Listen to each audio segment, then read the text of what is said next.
Welcome snoozy friends to the channel's new playlist on the planets of our solar system. Today we would be drifting toward our 8th planet Neptune and its journey. What is it made of? And the impact of Neptune on our lives. Close your eyes, relax, and let's start our journey. One favor from our listeners, please do comment how did you like the video, as it helps us to keep making more. Also like and help other snoozy mates by sharing. Let's begin.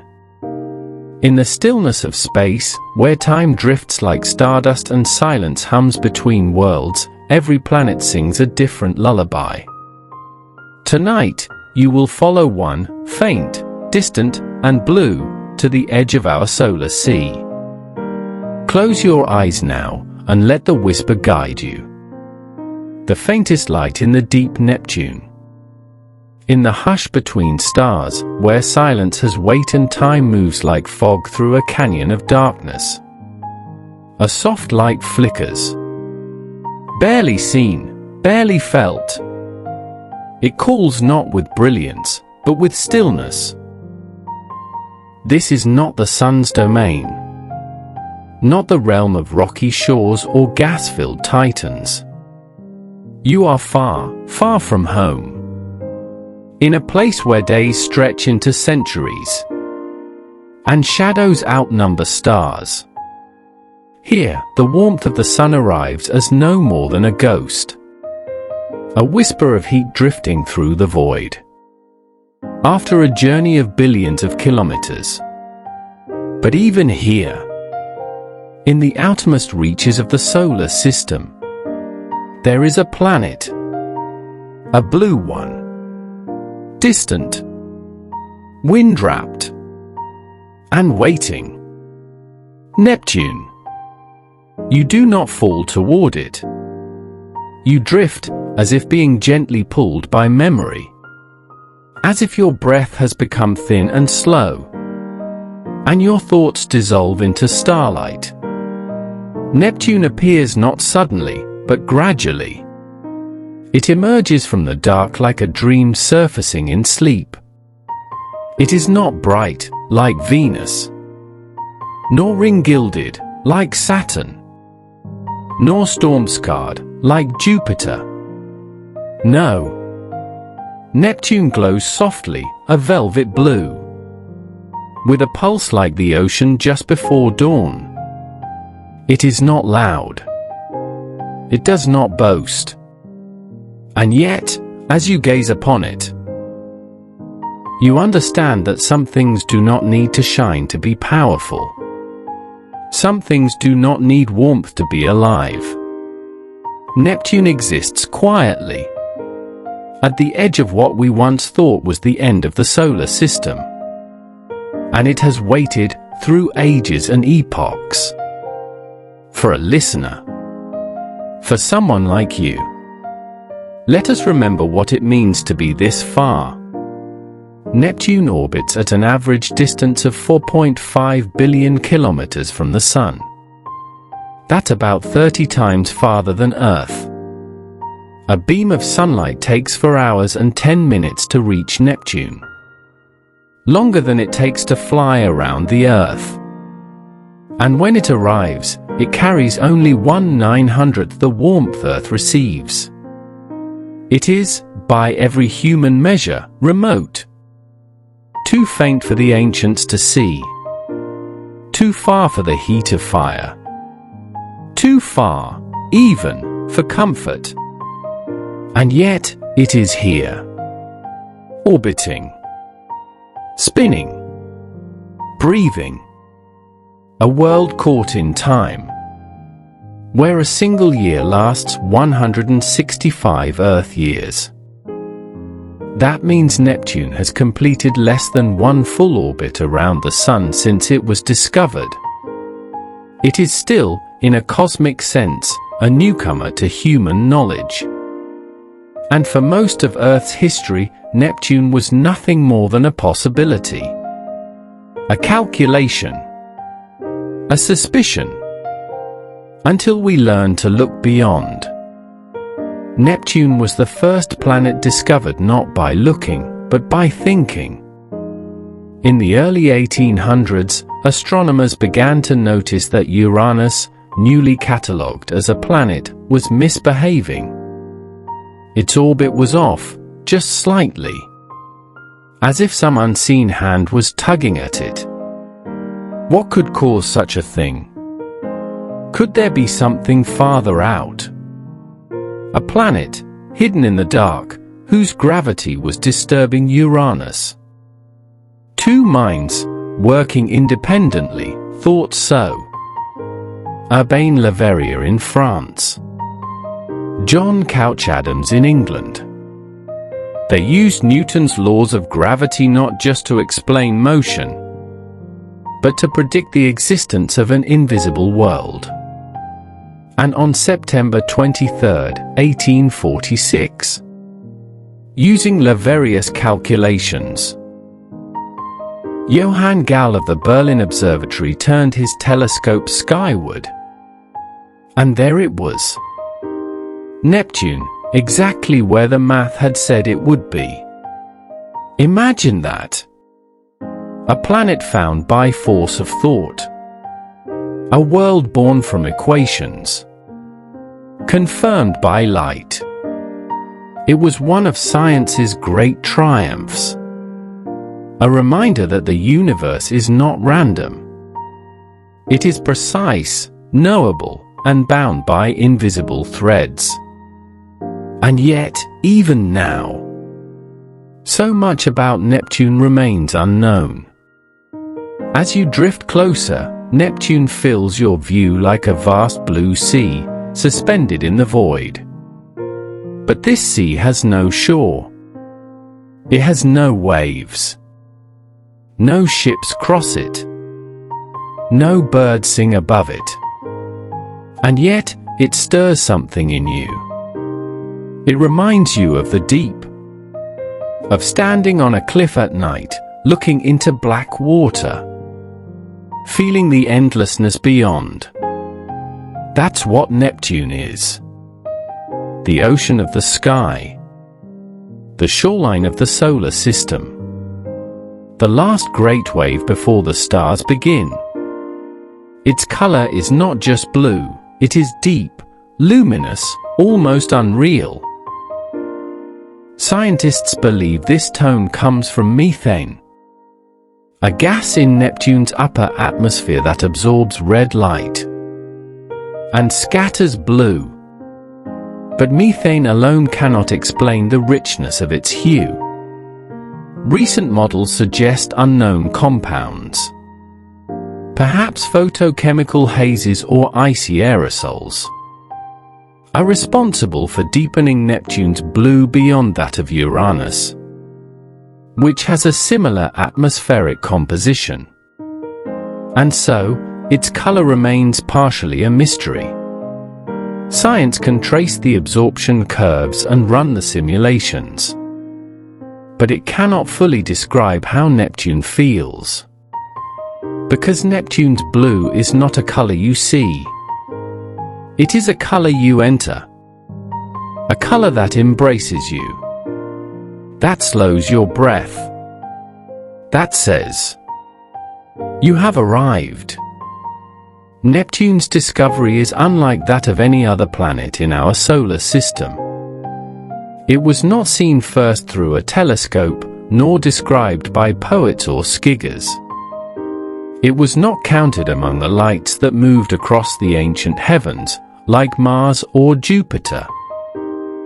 It was not even noticed during the Renaissance, when Earth was dethroned from the center of the cosmos. No. Neptune was found through its effect, not its appearance. It made itself known through subtle ripples in the orbit of another planet. And in doing so, it became the first celestial body in human history. Discovered through mathematics. Let us drift back now to a time before electric lights. Before satellites and space probes. When candlelight still flickered over star charts. and telescopes scanned the sky from mountaintops and observatories. The year is 1821. Astronomers had recently confirmed the existence of Uranus, the first planet discovered in modern times, seen by William Herschel in 1781.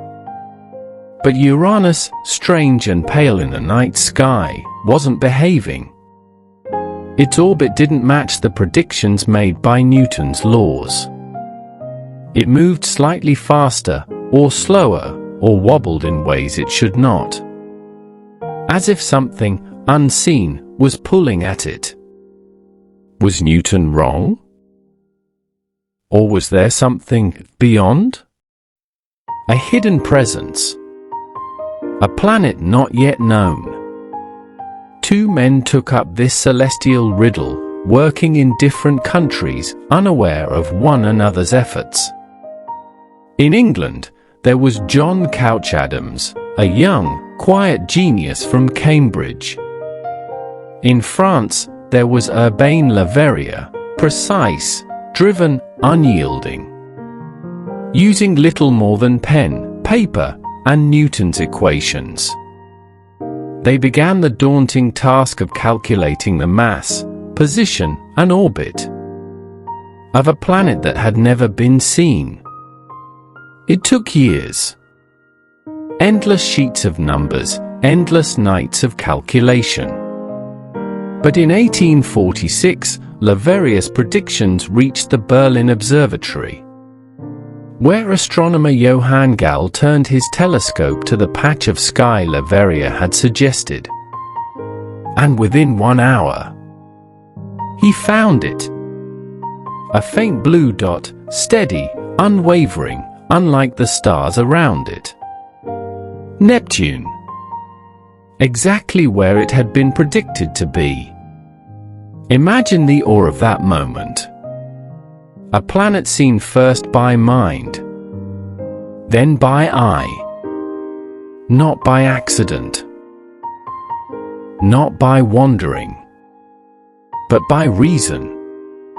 This moment changed astronomy forever. It showed that the universe was not random. Not unknowable. Not out of reach. It obeyed laws. Laws that could be written down, tested, and used to find what was hidden. Neptune became a symbol of something deeper. That thought itself could pierce the dark. That humans, small and earthbound, could reach across billions of kilometers with nothing but logic and be right. The light in the numbers. Le Verrier never saw Neptune with his own eyes. He never stepped into a spaceship or saw images of its clouds. But in a way, he knew Neptune more intimately than we do. Not as a photograph or measurement, but as a presence he conjured from thought. That discovery still echoes through time.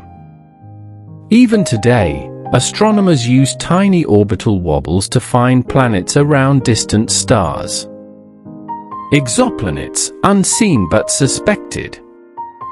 Detected not by sight, but by movement. And so, every time we discover another world, we hear again that whisper from the past. Look not just with your eyes, but with your mind. The planet of prophecy. For many, Neptune's discovery felt almost mystical. A planet foretold and then revealed. A vision in numbers. A dream in gravity. Its name came soon after. Neptune, god of the sea in Roman mythology. A fitting choice for a planet so deeply blue. So distant, so hidden beneath layers of atmospheric mystery. But Neptune is not just a name. It is a feeling. A reminder that some truths lie deep. that some lights take longer to reach us, and that some destinations are found not by going, but by knowing where to look. From this far shore of time and space, you begin to understand. Neptune is not just a body in the sky. It is the embodiment of a deeper kind of vision. A vision that listens for the quiet, that waits for the faint pull, that finds truth in the ripple, before the wave is even seen. Sleep now, and breathe, for our journey has only just begun. The color of infinity. It is often said that Neptune is blue. But the truth is, Neptune is not just blue. It is bluer than blue. It is the kind of blue that doesn't feel painted or reflected. It feels ancient, endless, original. Not the blue of oceans or skies, not the blue of water or ink, but a deep, celestial blue, like the echo of twilight long after the sun has gone. A blue that seems to come from inside the planet itself, as if it were dreaming in color. The methane veil. At first, scientists believed this color came from methane, a simple molecule, one carbon atom, for hydrogens, scattered throughout Neptune's upper atmosphere. Methane is known to absorb red light from the spectrum of sunlight. It filters it out, allowing only the bluer wavelengths to pass back through the atmosphere and reach our eyes. That's why both Uranus and Neptune appear blue. They share this methane-rich air. But Neptune's blue is deeper, more intense, more radiant. So what causes this difference? The mystery within. It turns out that Neptune's color cannot be explained by methane alone. Recent atmospheric models suggest that Neptune has fewer high-altitude hazes than Uranus, deeper, clearer cloud layers that allow more sunlight to penetrate and scatter, unknown aerosols or particles that influence the way light reflects. In 2022, astronomers using infrared and visible light data concluded that Neptune may have a thinner layer of photochemical haze, meaning light dives deeper into the atmosphere before it bounces back out. That extra depth, that extra journey of photons, may create that extra richness in the blue we see. Like a gemstone carved not on the surface, but from its heart. A canvas of wind. But color alone doesn't define Neptune's beauty. The planet is in motion. Its colors do not stay still. Cloud bands swirl across the globe in curved lines and arcs, like brush strokes of vapor on an invisible canvas. White, icy clouds, likely made of methane ice crystals, dot the surface like soft spirals, racing at supersonic speeds. Some of these clouds are tall enough to cast shadows on the atmosphere below. Just imagine that. A shadow falling on gas from a floating cloud made of frozen methane. In a world where sunlight arrives dimmer than moonlight, it is movement without noise, weather without sound, like a symphony in a vacuum. Beyond human blue. You cannot describe Neptune's color with a single word. It is not navy, not sapphire, not cobalt. It is all of them, and something more.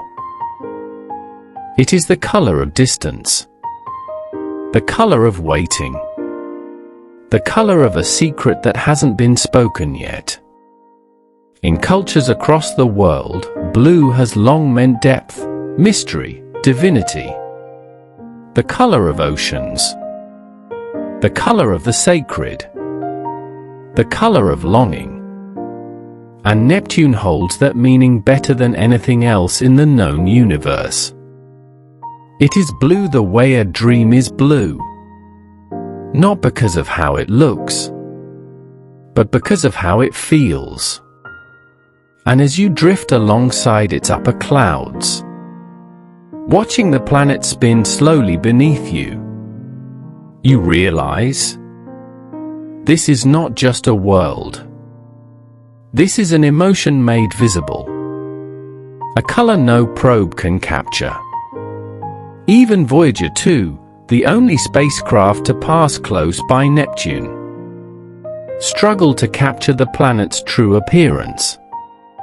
Its 1989 images showed the general hue, but later processing, computer renderings, and telescope observations have all produced slightly different shades. In truth, we've never seen Neptune with our own eyes. Not even through a camera held by human hands. We've only seen approximations, echoes, interpretations, which means that the real color of Neptune, the exact tone, depth, and shimmer, may still be unknown. A secret it keeps for those who come close enough and slow enough to really see. Tonight, you are among them. Let your thoughts dissolve into that blue. Let it wrap around your tired mind like a silken sky. Let it color your sleep. The wind that screams. In the quiet of Neptune's orbit, where the sun is but a pale spark lost among the stars, you might expect stillness. No sunlight to warm the atmosphere. No oceans to stir. No continents to create weather. No season strong enough to carve the skies. But Neptune surprises us. It does not whisper with wind. It roars. The fastest winds in the solar system. Neptune holds the record for the fastest winds ever observed on any planet. At its most extreme, these winds whip across the planet at speeds reaching 2,100 kilometers per hour. That's 1,300 miles per hour. Faster than the speed of sound on Earth. These winds could circle the entire Earth in just over an hour. By comparison, Earth's most violent hurricanes reach around 250 kilometers per hour. Jupiter's Great Red Spot rotates at about 430 kilometers per hour.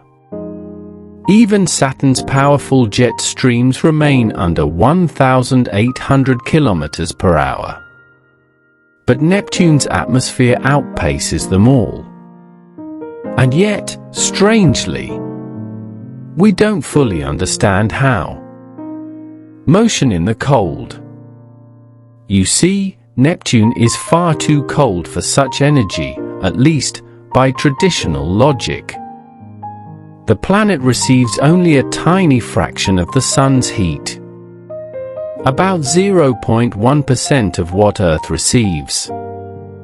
Its upper atmosphere dips to nearly minus 220 degrees Celsius, minus 364 degrees Fahrenheit, among the coldest places in the solar system. So where does all that motion come from? The answer lies deep below, in Neptune's mysterious interior. Heat from within. Neptune, like Jupiter and Saturn, has an inner core of heat. Remnants of its formation. of a time when the solar system was still forming, and gravity was squeezing gas into spheres. Unlike Uranus, Neptune gives off more than twice the heat it receives from the Sun.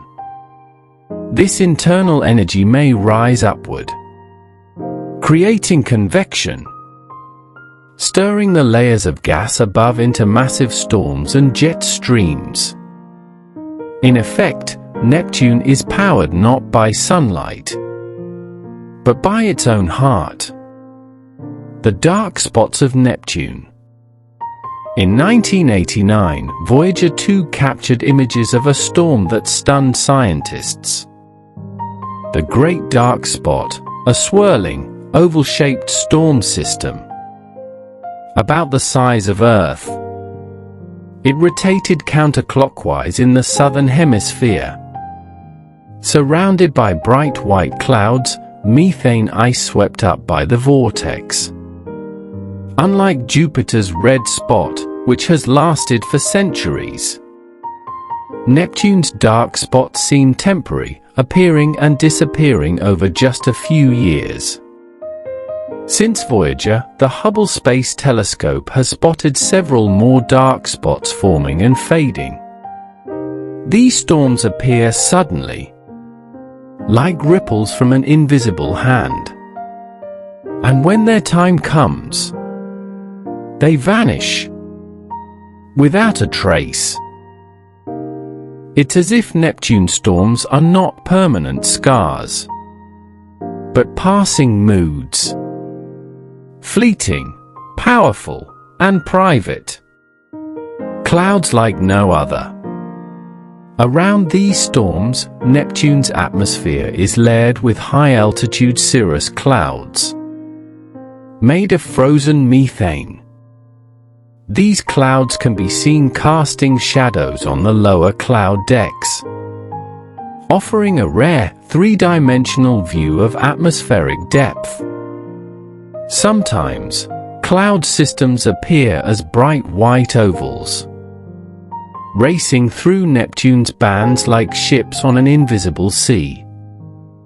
These fast-moving systems are called scooters, small storms or vortices that zip around the planet just ahead of larger systems. The name might sound playful, but their behavior is anything but ordinary. These clouds defy prediction, defy longevity, and often appear without warning. It's streams that curve the sky. Neptune's atmosphere is divided into latitudinal bands, each moving in different directions, some eastward, some westward. The most extreme jet streams lie near the equator and at mid-latitudes, reaching over 1,000 kilometers per hour. These winds create Neptune's striping. Soft bands, paler than Jupiter's, but no less fierce in motion. Here, the line between weather and chaos is blurred. The atmosphere doesn't follow the same patterns as Earth. It twists. It tangles. It unfolds. And all of this happens in silence. Because Neptune's atmosphere is composed mostly of hydrogen and helium, very thin gases. Sound, as we know it, barely exists here. So these winds, these violent, thundering currents, move in total quiet. A ballet of fury. In a vacuum. Why the silence matters. You are drifting above it all now. Not a scream. Not a rumble. Not even a breeze brushes your ear. Yet you can feel the movement. You can see clouds spiral. See bands peel across the globe. See darkness twist into shape. And all without a single sound. It is like watching the ocean move from space.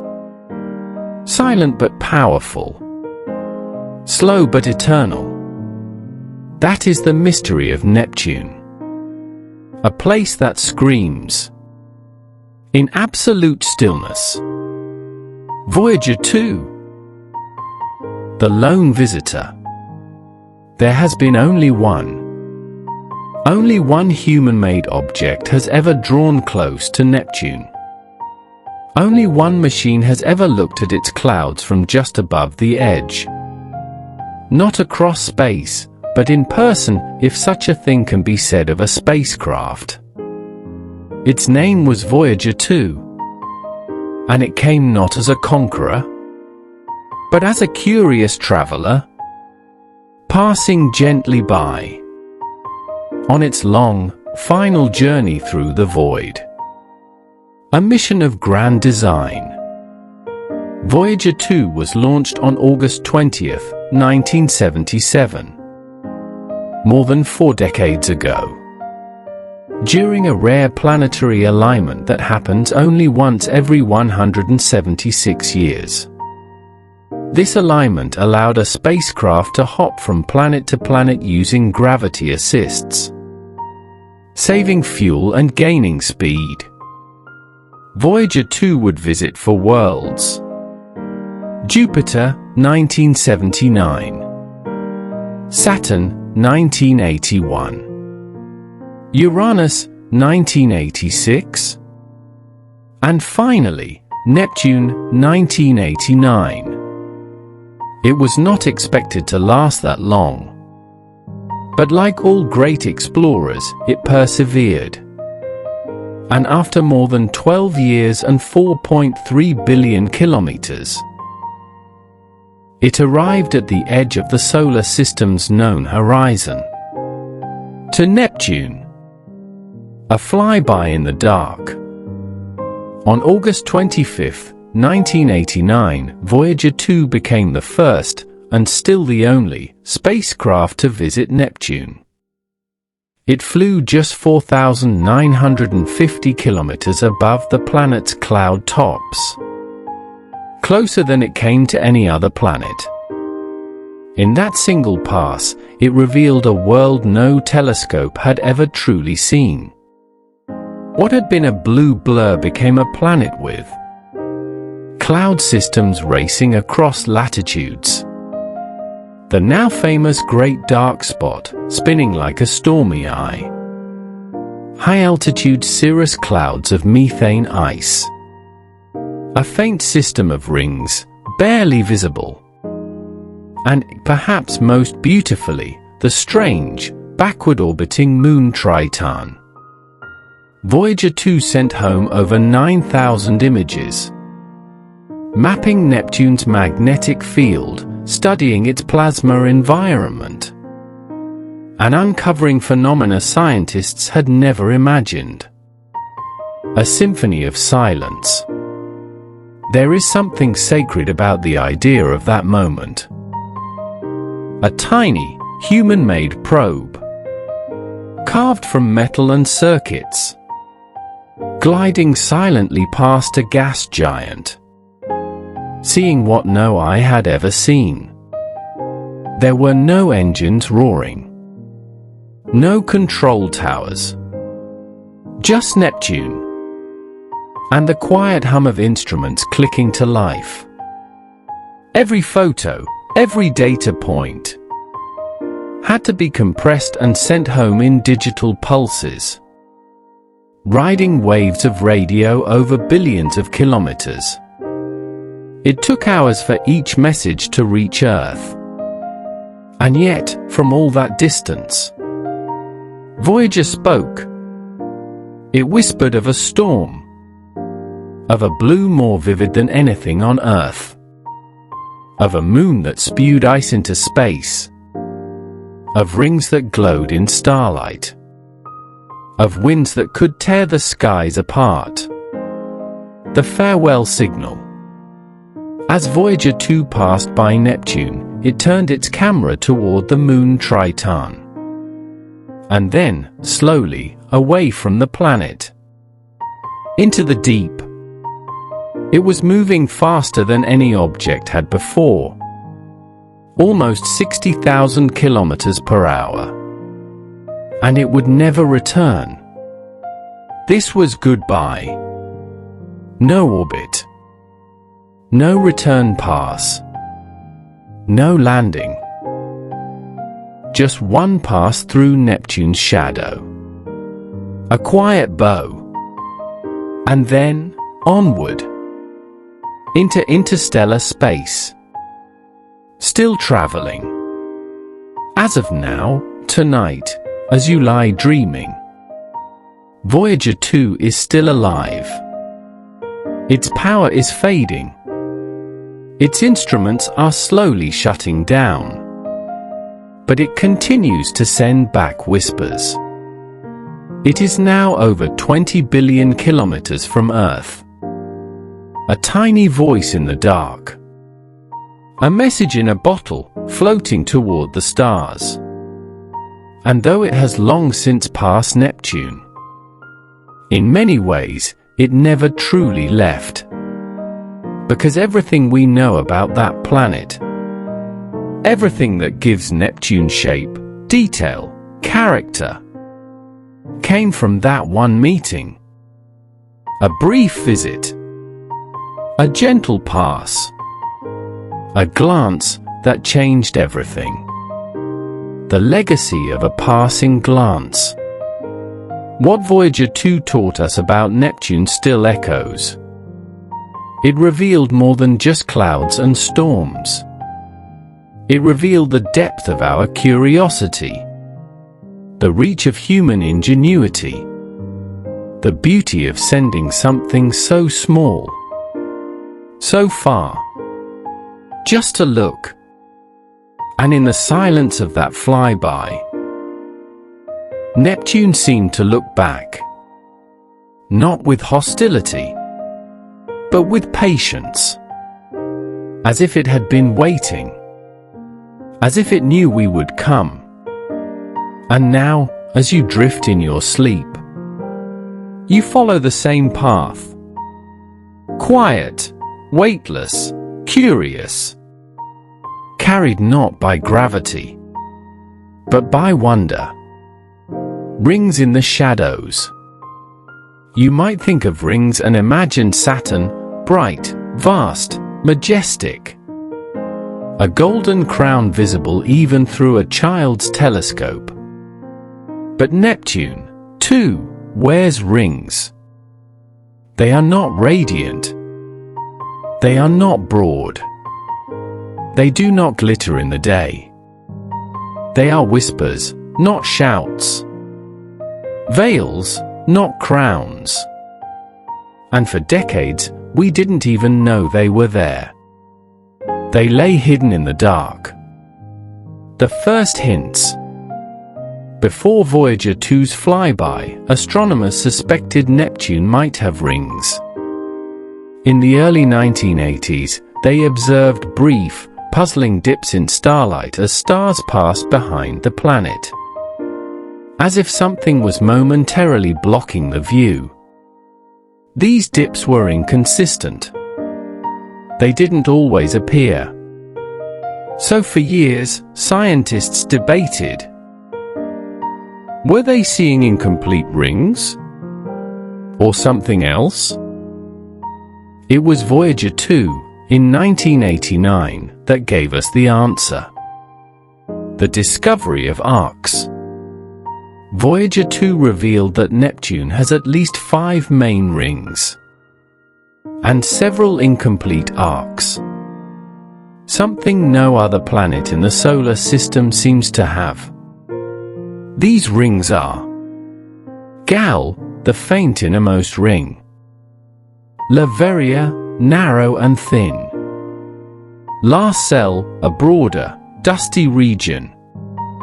Arago, faint and embedded. Adams, the outermost, containing the famous ring arcs. And those arcs? They're the mystery. Instead of forming a continuous loop, they appear as segments named Libet, egalite, fraternite, courage. These poetic names, drawn from the French Revolution, reflect not only science, but the human imagination. How can rings be incomplete? In theory, rings around a planet should spread out and evenly distribute over time. Gravity and motion should make them smooth, uniform bands. But Neptune's arcs remain clumped together. They defy the normal rules. Scientists believe their persistence may be caused by the gravitational influence of a small moon, perhaps Galatea, which orbits just inside the Adam's ring. This moon might act like a shepherd, using its gravity to trap ring material in place. A gentle tug that keeps dust and ice from drifting apart. Like a celestial gardener, trimming and shaping the ring, keeping the arcs intact through time. But even this explanation is not fully proven. Neptune keeps her secrets well. What are the rings made of? Unlike Saturn's icy brilliance, Neptune's rings are dark, dusty, and thin. They're believed to be composed of micrometer-sized particles, finer than sand, likely made of radiation-darkened ice, possibly containing silicates, carbon-rich compounds, or even organic matter. Their darkness makes them difficult to observe from Earth. They reflect very little sunlight, less than 5% of what hits them. And so, they vanish in daylight, appearing only when backlit by stars or long exposures. Ephemeral and ancient. Like everything around Neptune, its rings feel ancient, yet fleeting. They are likely young, perhaps only 100 million years old or less. And some may not last much longer. Radiation from the Sun, pressure from Neptune's magnetosphere, and collisions with micrometeorites will gradually break them down. They may dissolve into the atmosphere, or be drawn inward, spiraling into Neptune's gravity, or vanish entirely, like mist. So we are witnessing something temporary, a phenomenon midway through its life, a structure born of chaos, dancing at the edge of time. Beauty that hides. These rings do not demand your attention. They do not shine like Saturn's. They do not arc wide across the sky. They exist for those who take the time to look, to peer into the shadows, to believe that even in darkness, there is structure, and meaning, and art. Neptune's rings are a lesson in quiet beauty, in presence without spectacle, in grace without light. They are the punctuation marks in Neptune's whispered poetry. So float now, in this ringed silence. Triton, the captive moon of Neptune's many moons, and there are at least 14 known. One stands apart. It is not just the biggest. It is not just the brightest. It is Triton, a moon of paradoxes, of motion in reverse, of frozen breath and stolen origin. Triton is not merely a satellite. It is a story caught in orbit. And it does not follow the rules. The backward dance. Most moons in the solar system orbit in the same direction their planet spins. But not Triton. Triton moves in retrograde. Its orbit flows opposite to Neptune's rotation. It's the only large moon in the entire solar system to do so. This strange dance tells a dramatic truth.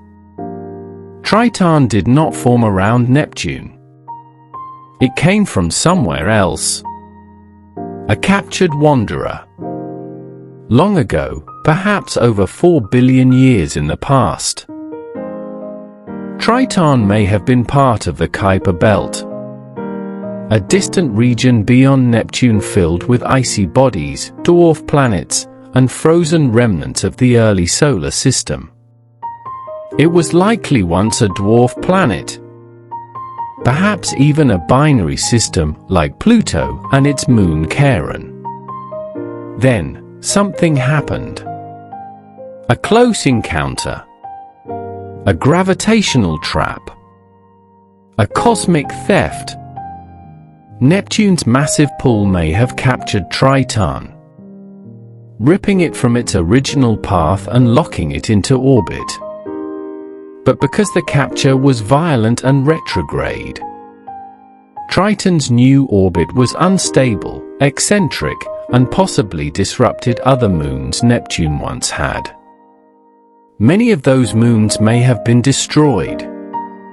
Only fragments remain. And Triton, now alone, settled into place. Bound. In reverse. A world of ice. Triton is one of the coldest places in the solar system. Its surface hovers around -235 degrees Celsius, -391 degrees Fahrenheit.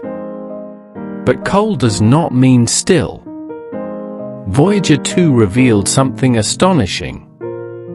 Triton has geysers. Not of water. Not of magma. But of liquid nitrogen. Spraying 8 kilometers high into a whisper-thin atmosphere.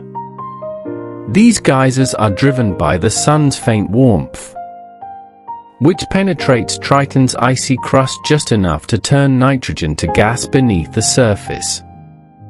Pressure builds. The ice cracks. And a fountain rises. Even in the deep freeze of the outer solar system, something moves. An earthly twin in disguise. Triton is unique in another way. It is geologically active, a trait shared by only a few moons, like Jupiter's Io and Saturn's Enceladus. It has smooth plains, few craters, and vast frozen basins that suggest resurfacing, as if its shell is constantly rewriting itself.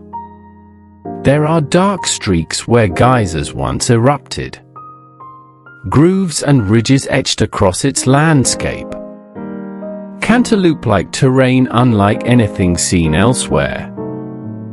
Some scientists believe there could be a subsurface ocean beneath all that ice, kept warm by tidal heating, rich in chemistry, perhaps even habitable.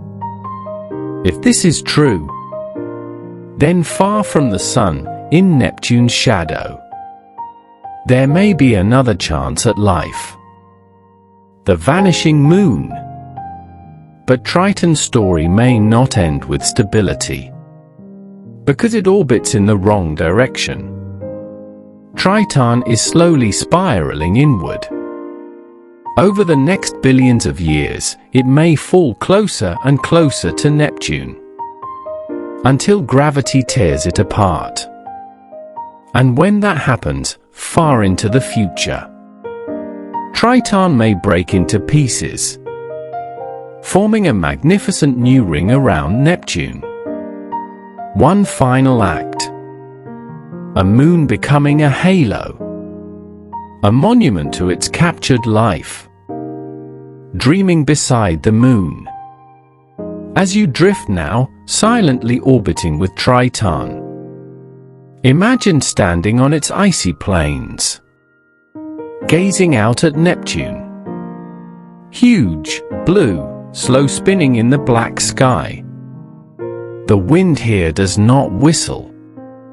The geysers do not roar. They rise in silence, fall in crystals, and vanish into thinness. This moon, this strange, backward traveler, is not simply a moon.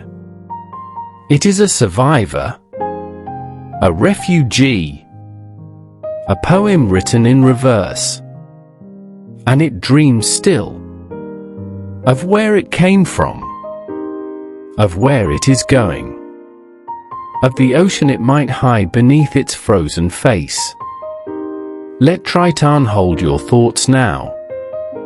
Let the nitrogen wind carry you deeper into sleep. Neptune's hidden heart.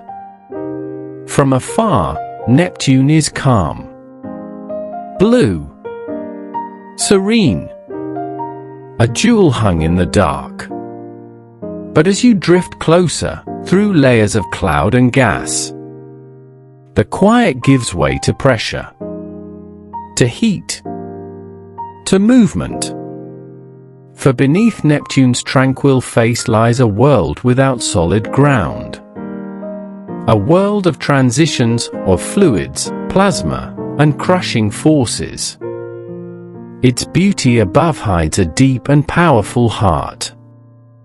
One we have never touched, but have come to know.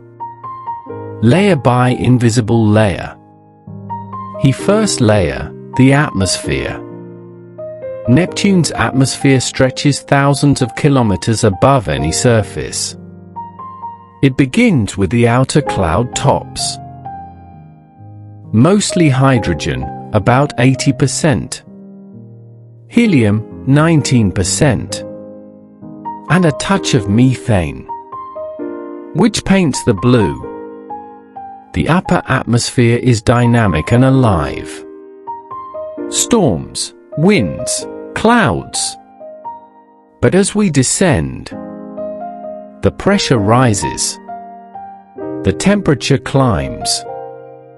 Light dims. And molecules behave differently than they do on Earth. The middle layer, ices without ice. Eventually, we reach the mantle. Sometimes called the ice layer, though it's unlike any ice we know. This vast region is made not of frozen cubes, but of high-pressure slush, a superheated blend of water, ammonia, methane. Not solid, not gas. Something in between, a superionic soup. Here, the molecules are compressed into forms so strange that water may conduct electricity, becoming partly liquid, partly crystal. It's in this region, about 7,000 kilometers down, that Neptune's magnetic field is believed to arise.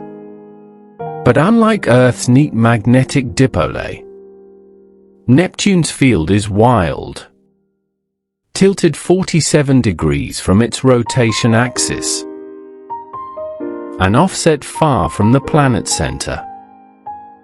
It twists and wobbles as the planet spins.